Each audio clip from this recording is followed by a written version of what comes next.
৪৩ বছর জেল খেটেছেন এক নারী। খুনের দায়ে তাকে এই শাস্তি ভোগ করতে হয়েছে।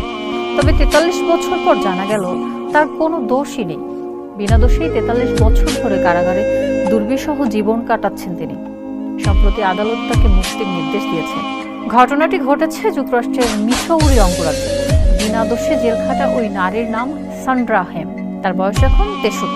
কারামুক্ত হলে তিনিই হবেন বিনা দোষে সবচেয়ে বেশি দিন কারাগারে কাটানো কোনো নারী। ১৯৮০ সালে মিসৌরি রাজ্যে প্যাট্রিশিয়া নামে একজন গ্রন্থাগার কর্মী খুন হন। তদন্তে নেমে পুলিশ গ্রেপ্তার করেন সান্ড্রা হেমকে। সান্ড্রার বয়স তখন ২০।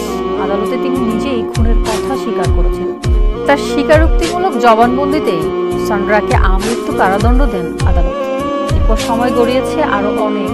চলতি বছরের জানুয়ারিতে সান্ড্রা হেমের আইনজীবীরা আদালতে ১৪৭ পাতার নথি জমা দিয়ে দাবি করেন তাদের পক্ষে নির্দোষ।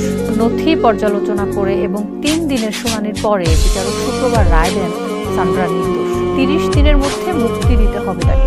বিচারক বলেন ১৯৮০ সালে এক পেশে তদন্ত হয়েছিল, যার উপর ভিত্তি করে সান্ড্রাকে দোষী সাব্যস্ত করা হয়েছিল। আসলে মানসিক রোগী ছিলেন সান্ড্রা। ১২ বছর বয়স থেকে বিভিন্ন মানসিক ও স্নায়বিক রোগের চিকিৎসাও চলেছে তার। তাই আদালতে তিনি অসংলগ্ন কথা বলেছিলেন এবং নিজেই দোষ স্বীকার করেছিলেন। সান্ড্রার অসঙ্গতিপূর্ণ কথা শুনে পুলিশ ধরেই নেয় তিনিই দোষী।